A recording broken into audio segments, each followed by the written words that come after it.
ഈശോ മിശിഹായ്ക്ക് സ്തുതിയായിരിക്കട്ടെ. വിശുദ്ധ ലൂക്കായുടെ സുവിശേഷം 19-ാം അധ്യായം 26-ാം തിരുവചനം. ഞാൻ നിങ്ങളോട് പറയുന്നു, ഉള്ളവന് കൊടുക്കപ്പെടും, ഇല്ലാത്തവനിൽ നിന്ന് ഉള്ളതുപോലും എടുക്കപ്പെടും. 10 നാണയം നൽകപ്പെട്ടവൻ 10 കൂടി നേടി 10 നഗരങ്ങളുടെ മേൽ അധികാരിയായി.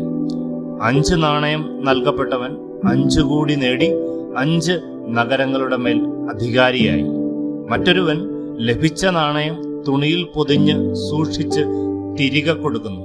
ആ നാണയം 10 നാണയമുള്ളവന് കൊടുക്കുന്നു. പ്രിയപ്പെട്ടവരെ, ലഭിച്ചത് നഷ്ടപ്പെടാതിരിക്കാൻ സ്ഥിരോത്സാഹത്തോടെ, ഉത്തരവാദിത്വ ബോധത്തോടെ അധ്വാനിക്കണം. അലസതയ്ക്കോ ഫലരാഹിത്യത്തിനോ ഒഴിവ് കഴിവില്ല എന്ന് തിരുവചനം നമ്മെ ഓർമ്മപ്പെടുത്തുന്നു. ലഭിച്ച ദൈവരാജ്യ അനുഭവം, ദൈവാനുഭവം ഉത്സാഹത്തോടെ പങ്കുവച്ച് കൂടുതൽ ദൈവരാജ്യാനുഭവം, ദൈവാനുഭവം നേടുന്നവരായി നമുക്ക് മാറാം. ആമീൻ.